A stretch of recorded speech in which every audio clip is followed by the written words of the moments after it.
भारत में सैकड़ों नदियां प्रवाहित होती हैं, जो देश के विभिन्न भागों में बहती हैं। भारतीय नदियों का वर्तमान स्वरूप जानने के लिए उनका विकास जानना आवश्यक है। भारतीय नदी तंत्र का वर्तमान स्वरूप नदी विकास की एक लंबी प्रक्रिया का परिणाम है।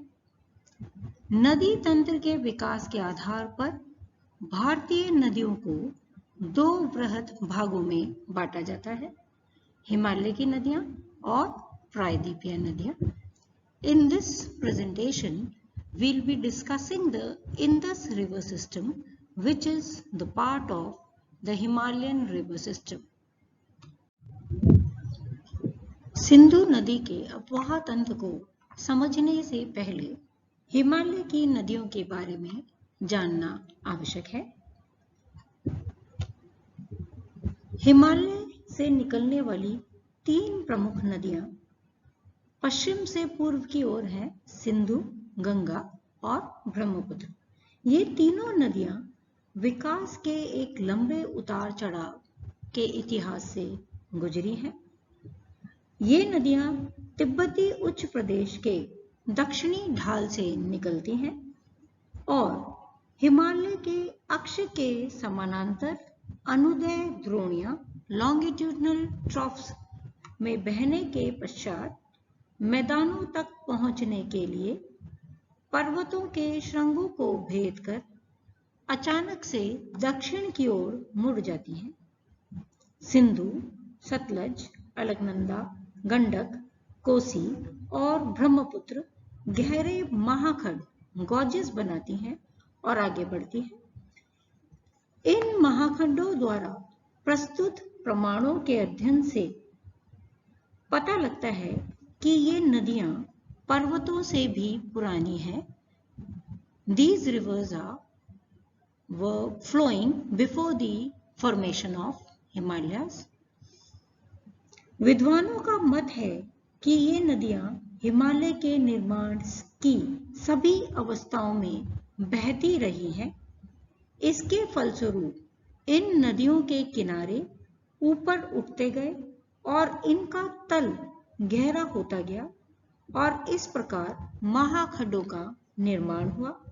अतः हिमालय से निकलने वाली नदियां पूर्ववर्ती अपवाह का ज्वलंत उदाहरण है। The deep gorges formed by the Indus, Satluj and the Brahmaputra indicate that these rivers are older than the Himalaya, and their continued vertical erosion makes the Himalayan rivers the typical example of antecedent drainage. Now we'll be discussing the Indus river system. Sindhu नदी का अपवाह तंत्र सिंधु और उसकी सहायक नदियां सतलज, रावी, व्यास, चेनाब और झेलम से मिलकर बना हुआ है। झेलम के अलावा सारी नदियों का उद्भव हिमालय पर्वत से है। झेलम नदी पीर पंजाल श्रेणी से निकलती है।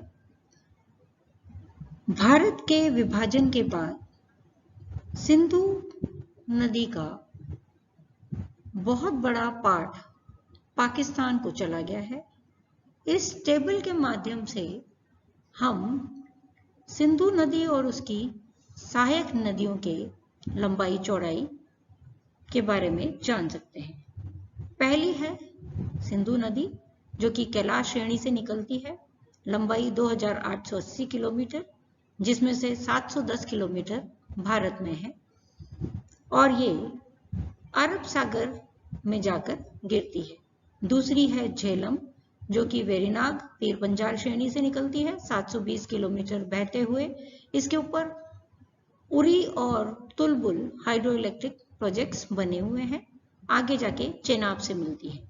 चेनाब जो कि 12 लाछा पास से निकलती है, 1180 किलोमीटर बहने के पश्चात झेलम नदी से मिलती है और उसके ऊपर दुलहस्ती, बागीहर और सलाल हाइड्रो इलेक्ट्रिक प्रोजेक्ट पाए जाते हैं। रावी नदी रोहतांग पास से निकलते हुए 725 किलोमीटर बहने के पश्चात चेनाब से मिलती है। व्यास नदी रोहतांग पास से निकलती है और सतलज मानसरोवर रकासताल लेक से निकलते हुए 1450 किलोमीटर बहती है, जिसमें से 1050 किलोमीटर भारत में है और अंत में जाकर सिंधु नदी से मिलती है। Now we will be discussing the river systems one by one. First we will be dealing with the Indus river system, जो कि विश्व का सबसे बड़ा रिवर बेसिन है। इसका स्रोत तिब्बत में 5180 मीटर की ऊंचाई पर मानसरोवर झील के निकट है। अपने स्रोत से उत्तर पश्चिम दिशा में लगभग 320 किलोमीटर की दूरी तक बहने के पश्चात यह नदी 4206 मीटर की ऊंचाई से जम्मू कश्मीर भारत में प्रवेश करती है। ऊपरी भागों में विशाल गौजों का निर्माण करती है और कैलाश पर्वत को कई बार काटती है। लद्दाख और गिलगित से बहती हुई अटैक के निकट यह पर्वतीय प्रदेश के बाहर निकलती है, जहां पर अफगानिस्तान की काबुल नदी से मिलती है। इसकी प्रसिद्ध सहायक नदियां सतलज, व्यास, रावी, चेनाब, झेलम पंचनद बनाती हैं और ये सारी नदियां आपस में अलग अलग स्थानों पर मिल जाती हैं, फिर एक साथ मेथनकोट के निकट सिंधु नदी से मिलती है। सिंधु नदी की कुल लंबाई 2880 किलोमीटर है, जिसमें से 709 किलोमीटर भारत में है and it is one of the longest rivers in the world, plus it is also the longest river of Pakistan. Sindhu नदी की अगर जल ग्रहण क्षमता की बात करें तो लगभग 11,65,000 वर्ग किलोमीटर ड्रेनेज एरिया है, जिसमें से 3,21,290 वर्ग किलोमीटर क्षेत्र भारत में आता है। पाकिस्तान के साथ हुए सिंधु जल समझौते के अनुसार भारत इसका 41,950 लाख घन मीटर अर्थात 20% जल का प्रयोग कर सकता है। सिंधु नदी भारत के जम्मू कश्मीर, हिमाचल प्रदेश, पंजाब में बहती है और उसका बाकी भाग पाकिस्तान में है। अब हम इसकी अलग अलग सहायक नदियों के बारे में देखेंगे। ऑन द लेफ्ट यास्कर, सुरू, सोन, झेलम, चेनाब, रावी, बीज, सतलज इसकी सहायक नदियां हैं और राइट साइड में श्योक, हुंसा, गिलगित, स्वात, कुमार, काबुल, खुर्रम, गोमल और जोक नदियां इसकी सहायक नदियां हैं।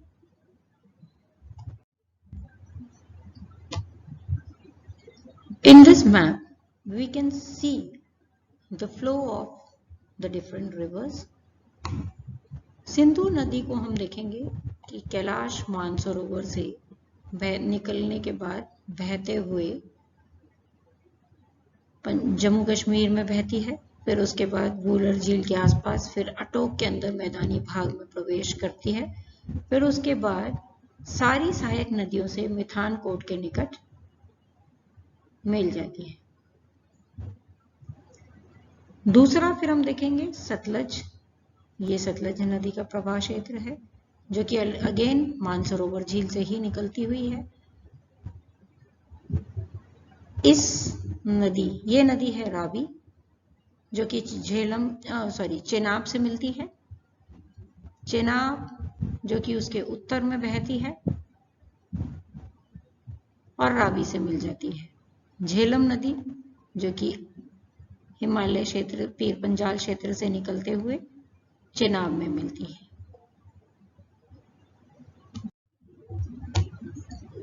अब हम बात करेंगे झेलम नदी की।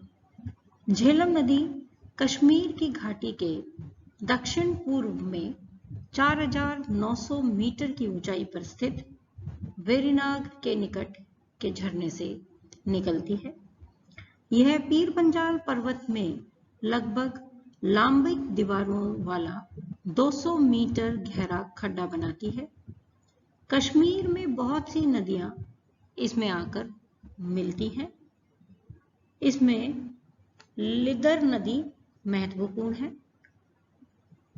मुजफ्फराबाद के बाद यह नदी भारत और पाकिस्तान के बीच 170 किलोमीटर लंबी सीमा बनाती है। लगभग 400 किलोमीटर की दूरी तय करने के पश्चात यह नदी पर्वतीय प्रदेश को छोड़कर मैदानी भागों में प्रवेश करती है। थिम्पू के निकट यह चेनाब से मिल जाती है और इसकी कुल लंबाई 724 किलोमीटर है। तीसरी महत्वपूर्ण नदी है चेनाब नदी। चेनाब को हिमाचल प्रदेश में चंद्रभागा के नाम से भी जाना जाता है। चंद्र और भामा इसके उद्गम स्थान है, जो लाहू के बारालावा के दर्रे के निकट स्थित है। यह पीर पंजाल के समानांतर कुछ दूरी तक पश्चिमी दिशा में बहती है और किश्तवाड़ के निकट पीर पंजाल में गहरा गौज बनाती है। कहीं कहीं यह गौज 1000 मीटर गहरा है। इसके पश्चात यह अखनूर के निकट मैदान में प्रवेश करती है।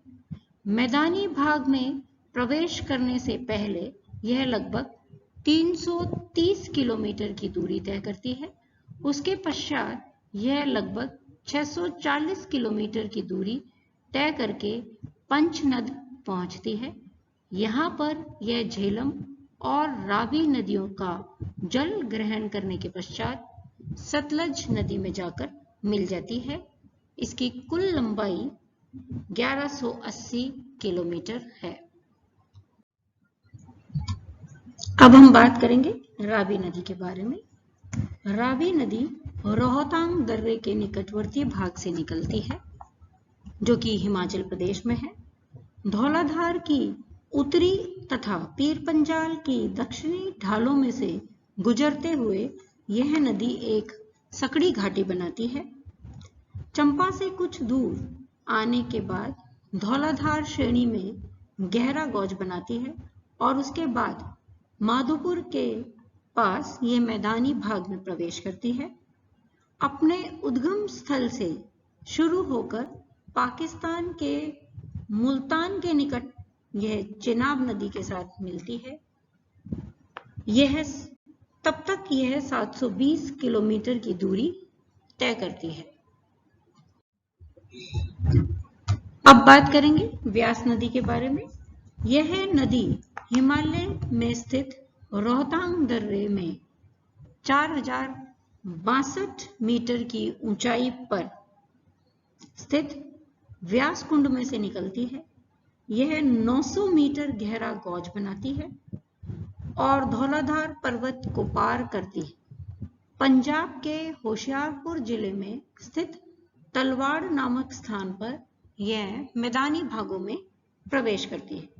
उसके बाद दक्षिणी पश्चिमी दिशा में प्रवाहित होते हुए पंजाब में स्थित हरिके नामक स्थान पर सतलज नदी के साथ मिल जाती है।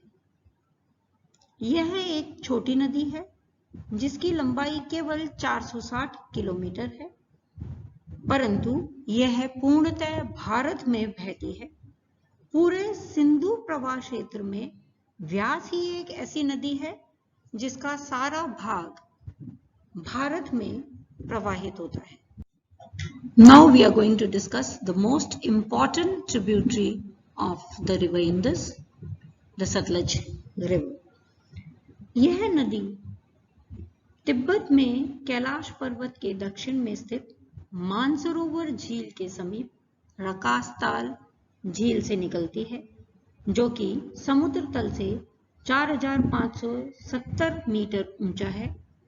रकासताल से निकलकर यह नदी पश्चिमी दिशा में प्रवाहित होती है और शिपकिला दर्रे के निकट हिमाचल प्रदेश में भारत में प्रवेश करती है। भारत में प्रवेश करने से पहले तिब्बत के नारी खोस्तन प्रदेश में यह एक बड़ा कैनियन का निर्माण करती है, जिसकी तुलना उत्तरी अमेरिका के ग्रैंड कैनियन से की जा सकती है। पर्वतीय क्षेत्र को पार करने के पश्चात पंजाब के रूपनगर के निकट यह मैदानी भागों में प्रवेश करती है। रूपनगर के ऊपर नैना देवी धार में एक गहरा गौज बनाती है, जो कि विश्व विख्यात भाखड़ा बांध जिस पर बनाया गया है। मैदानी भाग में प्रवेश करने के बाद यह पश्चिमी दिशा में प्रवाहित होती है। हरिके नामक स्थान पर व्यास नदी में मिलती है। फिरोजपुर से फरक्का तक यह भारत और पाकिस्तान के मध्य अंतर्राष्ट्रीय सीमा बनाती है।